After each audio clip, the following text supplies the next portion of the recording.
Hello everybody, Spegtacular, the Silverstacular, is here today to talk to you about coins and precious metals.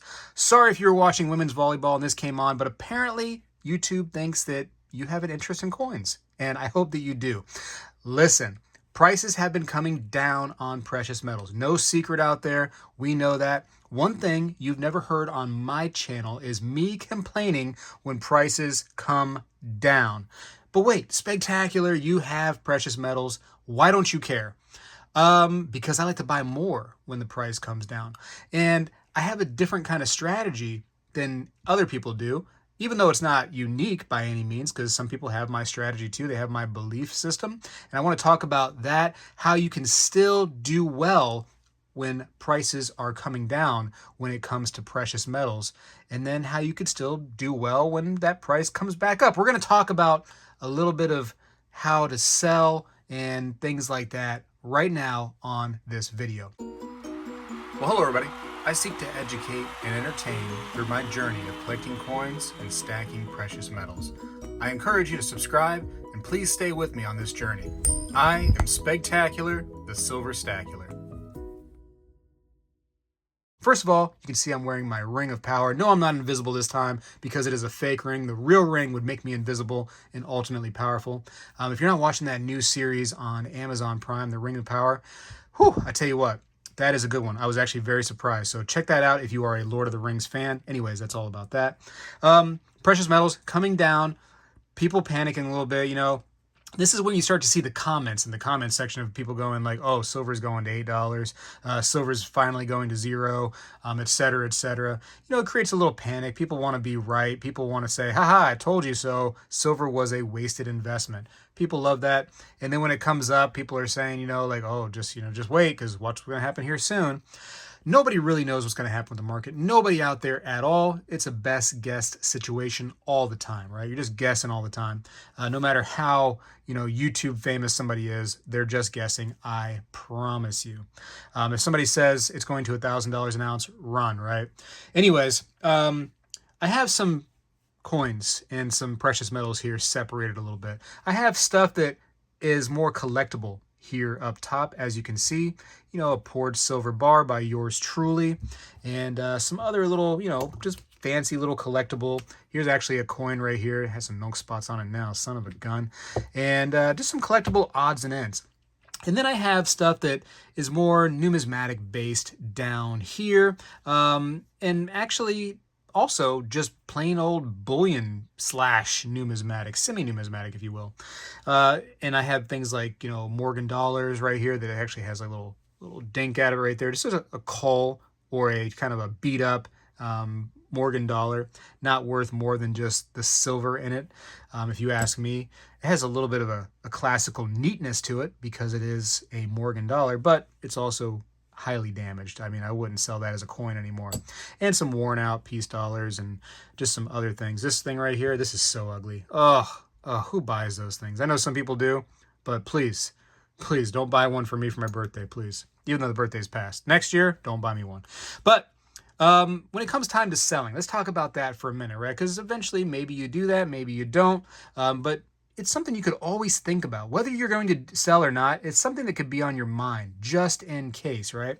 And a lot of people will tell you that are purely stackers, right? They collect silver or gold just for the precious metals content only, right? So what their goal is to get the price as low as possible, as close to the spot price of silver or gold as possible, because they want to accumulate as much as they can close to that price. Nothing wrong with that strategy. It's worked for a long time for many people, and bravo to them if that's paid off for them. There's nothing wrong with that kind of strategy. I don't personally go with that strategy, but some of these items right here are very easy to move when it comes to only worrying about what the price of silver is or the price of gold if there was gold on this table. For instance, the Cole Morgan dollar, it's not numismatic by any means anymore, really, because it is damaged. So it's just whatever the value of silver in this thing at this current time. You can easily, argue that when it comes time to sell at a shop or, to a pier, whatever the case may be. Hey, it says it's worth this much in silver content because it is a 90% silver coin. Will you give me this for it? Blah, blah, blah. and same thing here. These are all very common, I'm sorry, Silver Eagle. Geez, got tongue tied because it's colored. It had me all jacked up. But the colored Silver Eagle is really worth much less, in my opinion. But anyways, you could argue, hey, it's a Silver Eagle. It's worth this much. And here's a Walking Liberty $50. It has this much silver content. It's not a rare date by any means. It's pretty common. It's kind of better condition if you really want to consider that. But it's worth blah, blah, blah. Real easy to move that kind of stuff because you just know what the value is going to be. But there's a lot of value, you guys and girls, in collectible silver and gold. And this is where the difference of opinion comes in, right? With the people that are stackers, they say, no, Spegtacular, stop. Silver is silver. Stop telling people otherwise, et cetera, et cetera. But for many years now, stackers out there that are just so stubborn, there's been a lot of value in collector coins, collector bullion even. So why not take advantage of that, right? Maybe one day down the line, some crazy thing will happen and you have to go into prepper mode and the only thing that's going to be valuable is the content of the coin, silver or gold, and that's it, maybe. But that time is not here. That time, and you don't know when that time is going to be, right? Nobody has some kind of time machine except for Donald Trump, right? Huh? Oh, that's an inside joke to some people. Anyways, okay, so why not try to get into the collectible stuff? Why not just give it a shot? Know what you're doing because you can definitely go wrong. There's so many collectibles out there right now because all these companies are aware that people buy into collectible silver and gold. They know that we're going to do it. So there's so many out there. Peanuts. Remember Peanuts, the little cartoon? They made all those peanut coins and they kind of ruined them with, some things they were doing and colorizing them and blah, blah, blah. But they know that a lot of people are going to collect those. So they make them. And things like that may or may not be valuable. You got to really know what you're doing. Check the mintage numbers and check how they're selling, you know what I mean, on the secondary markets.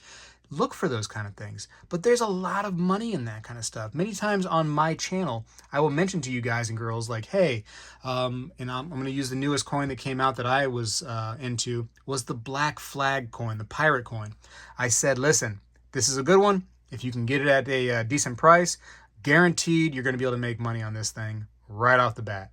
And it's tried and true. It has many, I think 4 issues now of it. Every year they put out a new one. And as long as it's a good looking coin, you just know it'll do well. It has a lower mintage when it comes to bullion. And it's nice looking. It's great, man. People love those coins. And you got to have it if you want to complete the whole set. There's a lot of like, yes, yes, yes. Makes you feel good about getting that kind of investment. And it is an investment because you can flip it for a decent profit. I've seen those things go for like $70-something right now. And people were paying, what, $30 or so a piece? I mean, you doubled your money right there in just has it been a month now? Month and a half? That's pretty good. I'll take that kind of investment, a month and a half, and you can double your money. And people that are stacking are still saying, no, you can't do that. But if you know what you're doing and you know where you're selling, you can make some really good money on this kind of stuff right here. But that being said, you got to know where you can sell. If you take, this beautiful, wonderfully handmade, and I would want to say masterfully crafted. I'm just joking. It's, just for fun. But anyways, yes, I did make this. This piece of poured silver to a shop that only pays spot price for whatever silver or gold you bring in, and they're known for that, right? We give you spot. That's what we do here. Then you're going to get spot for it. You already know walking in what you're going to get. But if you know the avenues that actually like poured silver, online places, eBay does really, really big poured silver sales right now. Social media, a lot of social media sites, Facebook groups, Instagram, forums, they love hand-poured silver by different artists in different looks. And if you get the right piece, maybe it has like a limit on them, maybe they only made 10 of each one or whatever the case may be, you can really do well in those markets if you have that mentality of where to sell other than hey, all I'll do is pay you for spot. If you're going to get hammered if that's all you know. But if you know where to sell things, if you know where the collectibles can go and you can get the most money for them, you can do extremely well. So when the price of silver comes down, you're not worried about, oh man, I'm losing value on my overall stack because you have things like collectibles that it really doesn't focus on the silver market very much. It just focuses on the collector market, and it's nice to have. And that's kind of like how I've separated my collection. I have plenty of the, just straight, easy to sell bullion. And I'm not even talking about this stuff as much as like just regular silver rounds, like buffalo rounds that are just 1 ounce of silver with a really plain Jane kind of design on them. No fanciness whatsoever. No limit to the mintage. Nobody really knows how many were minted out there. There's just tons of them. And it's just easy to go to a shop and say, hey, no stress. You know what this is. I know what this is. It has no collectability whatsoever other than the precious metals content. Give me the silver spot price, or however you up or down from there you are right now. Make it easy. I have that stuff. I believe in that stuff too, ladies and gentlemen. I really do. But I also believe in numismatics. I believe in collectibles. And that's why, again, that I don't stress when the spot price comes down, because I know I'm going to be all right with my stack. I have diversified. Diversified. That's what I've always preached. I've always preached, get a little bit of everything. And then when it comes time to, move things, you can't be wrong. You can't be wrong because you have multiple outs. As long as you know what you have, right? And as long as you know where to sell. If you have no interest in doing a little research on where to sell, on what you have, if you have, just you don't have the mental capacity. And I don't mean that like saying you're dumb. I mean that as like, man, you're busy at work. You got so much other things you'd rather worry about, whatever the case may be. Then don't buy into that stuff, right? Don't always just trust somebody on YouTube either. Just because I say that the black flag coin is, really good, it's going to do well, that doesn't mean that you get to go out and neglect your, opportunity to do some research for yourselves and find out. Go out and say, okay, there's 4 in the series. Let me go see the value of the other ones in the series. Try to figure out what they cost when they first came out and see what kind of profit margin there was there. There's ways to do things, and there's ways that you should be doing things if you want to maximize your potential in holding on to coins and precious metals. Now, if you just want to be just plain Jane about it, just make it as simple as possible, then go with the simple bullion products, the simple, well-known coins. Maybe not the Call Morgan dollars if you're just trying to get into a little bit of numismatics. You can go with just any old Morgan dollar that's not damaged. And everybody knows what a Morgan dollar is. Everybody knows what a peace dollar is. And everybody knows what an American silver eagle is. And they're just very common. And if you stick with the basics, that's a good strategy too if you're not willing to branch out and learn. But again, what I'm trying to say is if you are willing to learn, if you have some time on your hands, don't neglect the collectible stuff. And this long-winded speech is basically that.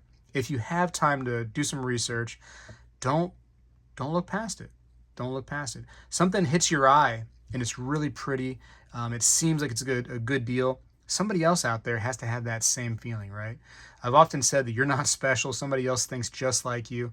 And I think that you'll find that, you guys will have common interests, and then you'll commonly want to buy the same thing, which means that you can sell to that person, right? One of your peers. And that's where you can get the most money out of all this stuff, really, is peer-to-peer. Most of the time. Just about every time, I think. Anyways, that's my long-winded rant. I really quickly want to show you this. I was kind of sad by this. Look at that. Can you see the spots on this baby right here? It's been in a plastic. I'm touching with my hands now because now I don't care anymore since the spots have developed. But you can see the white spot right here on the dragon and the white spot that's appeared right here on the dragon's kind of like neck or back of the head area right there. Man, never touched it. I never personally touched it. It was always sitting in this. And then when I saw the spots through the plastic, I'm like, you know what? Touching it now, I can't tell if it's like these milk spots, or it looks more like a fingerprint got on there. So that's a shame. Let's look at the other side real quick.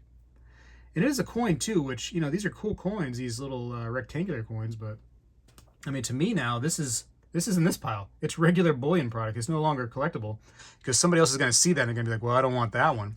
It's all spotted up. Frustrated to the 10th degree. Anyways, what else do I got here real quick? Oh, this one. Have you ever seen this one? So my favorite bird ever is this shoebill stork. The thing is so evil looking, right? It looks like a Star Wars character, like some kind of Darth Sith Lord or something. I don't know. This thing is crazy. But yeah, pretty neat looking bird. I got this actually from JM Bullion. They had these a while back, and I grabbed one of these things. But pretty cool. Evil, right? Look how evil. But very neat bird. If you've never heard of one of them, shoebill stork, look them up. Look at some videos of them. Make a cool little clacking sound with that gigantic beak they got. And I've seen them in person, actually, at one of the zoos around here. And I tell you what, man, the thing looks evil. But I bet it'd probably, you know, be pretty cool to hang out with once in a while, you know what I mean? Maybe shoot some pool or something like that, you know, whatever. Anyways, don't neglect the bullion products that are collectible. And if you can't, though, if you can't wrap your mind around it, you got options here, ladies and gentlemen. You do have options. Long-winded, I know, but I wanted to talk about it a little bit. I see plenty of comments all the time saying silver is silver. You know, stay away from that stuff that Spegtacular is recommended because you'll never make money on some of those coins. I mean, BS. I've proven many times that you can. I have sold silver and gold, which some of those people probably have never had to do. And I've done it just to prove that it works, just to prove that you can make money on things. And yes, you can. And that's why I'm always happy when the price drops.